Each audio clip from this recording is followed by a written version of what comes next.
My name's Peredur Owen Griffiths and I'm the Plaid Cymru candidate for Blaenau Gwent. I've lived and worked in South East Wales for the last 15 years. The issues facing the people of Blaenau Gwent stem from being ignored by the people in authority. On top of this, paying the highest level of council tax in Wales is just inherently unfair.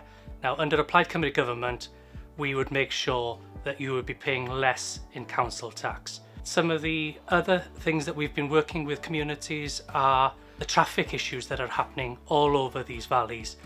The speeding, parking issues. Blaenau Gwent have been ignored for decades. It's about time that you had somebody who will raise their voice and listen to what you have to say. It's time for you to vote for Blaenau Gwent. It's time for you to vote for Wales. It's time for you to vote for Plaid Cymru.